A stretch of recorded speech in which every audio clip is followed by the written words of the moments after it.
जय हिंद दोस्तों।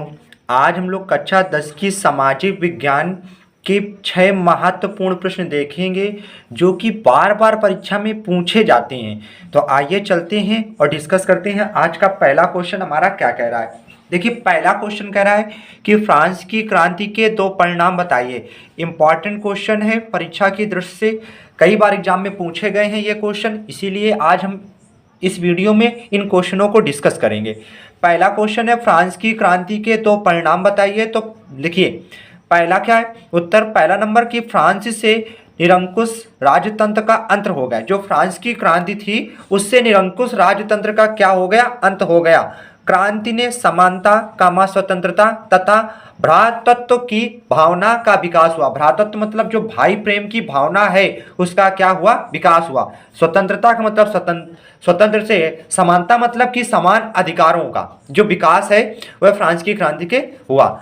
अगला नंबर 2 क्या लिखा है, न्याय व्यवस्था का पुनर्गठन हुआ। जो न्याय व्यवस्था थी उसका पुनर्गठन हुआ और पूरे देश में समान कानून व्यवस्था, कामा संहिता को लागू किया गया। जब फ्रांस की क्रांति हुई तो उसके बाद जो न्याय व्यवस्था का पुनर्गठन हुआ, मतलब जो कानून थे उसका पुनर्गठन हुआ और पूरे देश में समान कानून व्यवस्था, कामा संहिता को लागू किया गया था। यह क्वेश्चन इंपॉर्टेंट क्वेश्चन है परीक्षा की दृष्टि से। अगला क्वेश्चन नंबर 2, यह क्वेश्चन बार बार एग्जाम में पूछा जाता है। यह तो वेरी इंपॉर्टेंट क्वेश्चन है क्योंकि कई बार एग्जाम में यह क्वेश्चन आया हुआ है। देखिए इसे याद कर लीजिएगा और ये बार बार रिपीट हो रहा है क्वेश्चन कई सालों से। तो देखिए लिखा है, असहयोग आंदोलन कब और क्यों वापस लिया गया। जो असहयोग आंदोलन है वह कब और क्यों वापस लिया गया। तो देखिए गांधी जी का असहयोग आंदोलन पूर्णतः अहिंसक था। जो गांधी जी ने असहयोग आंदोलन चालू किया था वह पूर्णतः कैसा था, अहिंसक था। लेकिन देश में इसकी व्याकुलता बढ़ने के साथ ही हिंसा में वृद्धि हुई। जब यह देश में लागू हुआ तो इसकी जो व्याकुलता मतलब कि व्याकुल हुए लोग बढ़ने के साथ साथ इसकी जो हिंसा है उसमें बढ़ोतरी होने लगी। 5 फरवरी 2022 को गोरखपुर के चौरी चौरा में हिंसक भीड़ ने थाने में आग लगा दी। जो गोरखपुर है चौरी चौरा, 5 फरवरी 2022 को गोरखपुर के चौरी चौरा में हिंसक ने भीड़ हिंसक की जो भीड़ थी वो थाने में उन्होंने क्या लगा दी, आग। और जिससे भीड़ में थाने के कई पुलिस वाले जलकर मर गए। मतलब जो उस थाने में पुलिस वाले थे वह क्या आगे हो गए, मर गए। इस घटना से क्षुब्ध होकर गांधी जी ने असहयोग आंदोलन वापस ले लिया। मतलब इस घटना से गांधी जी परेशान हो गए और उन्होंने अपना असहयोग आंदोलन वापस ले लिया। यह क्वेश्चन बार बार एग्जाम में पूछा जा रहा है, याद रखिएगा इस क्वेश्चन को। क्वेश्चन नंबर 3 कह रहा है रोपण कृषि की 2 विशेषताएं लिखिए। जो रोपण कृषि है इसकी हमें क्या बतानी है, 2 विशेषताएं बतानी है। आइए समझते हैं। देखिए नंबर 1, इस कृषि में अधिक पूंजी एवं श्रम की आवश्यकता होती है। जो कृषि है रोपण कृषि, कैसी कृषि होती है, इसमें अधिक पूंजी मतलब ज्यादा पैसों की जरूरत होती है, एवं श्रम, अधिक श्रम मतलब कि ज्यादा से ज्यादा मेहनत की आवश्यकता होती है रोपण कृषि में। नंबर 2, रोपण कृषि व्यापक क्षेत्र में की जाती है। जो व्यापक क्षेत्र होता है उसमें ही रोपण कृषि की जाती है। तो उम्मीद है आज के ये 3 क्वेश्चन समझ में आए होंगे। अगला क्वेश्चन नंबर 4 देखिए। क्वेश्चन नंबर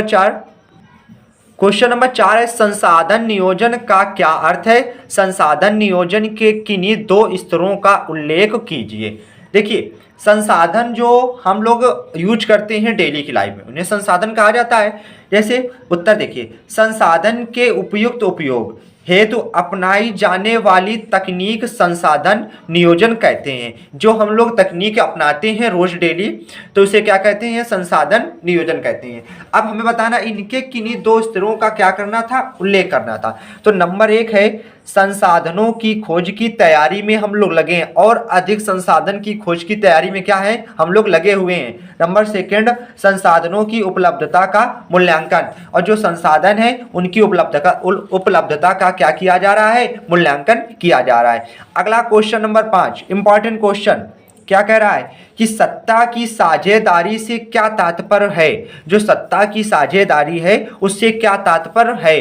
देखिए किसी देश में शासन करने की शक्ति का समाज के अलग अलग समुदायों, कामावर्गों या लोगों में बंटवारा सत्ता की साझेदारी कहलाता है।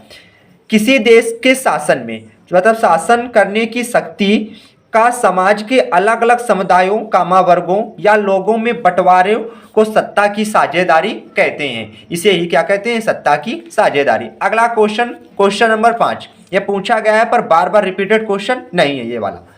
क्या कह रहा है? पारिवारिक कानून से आप क्या समझते हैं? जो पारिवारिक कानून होता है उससे आप क्या समझते हैं? देखिए, विवाह कामा तलाक, विवाह कामा तलाक कामा गोद लेना और उत्तराधिकारी जैसे जुड़े मामलों से संबंधित कानूनों को पारिवारिक कानून कहते हैं। हमारे देश में सभी धर्मों के पारिवारिक कानून अलग अलग हैं। मतलब कहने का तात्पर्य है, जो मुस्लिम समुदाय के लोग होते हैं उसमें अभी 3 तलाक वाला जो मामला चला था है, और ये गोद लेना, मतलब अपने देश में जो कई सारे धर्म हैं, उनका अलग अलग जो है वो पारिवारिक कानून बनाया गया। जैसे कि मुसलमानों के लिए अलग है, हिंदुओं के लिए अलग है, सिखों के लिए अलग है, ईसाइयों के लिए क्या है? अलग है। सभी का अलग अलग जो पारिवारिक कानून है वह बनाया गया है।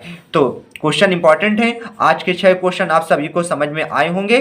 तो मिलते हैं नेक्स्ट वीडियो पर, बने रहिए हमारे साथ। जो भी चैनल पर नए हो तो चैनल को सब्सक्राइब कीजिए और अपने दोस्तों के साथ भी शेयर कीजिए। मिलते हैं नेक्स्ट वीडियो पर। आज के लिए यहीं तक। जय हिंद।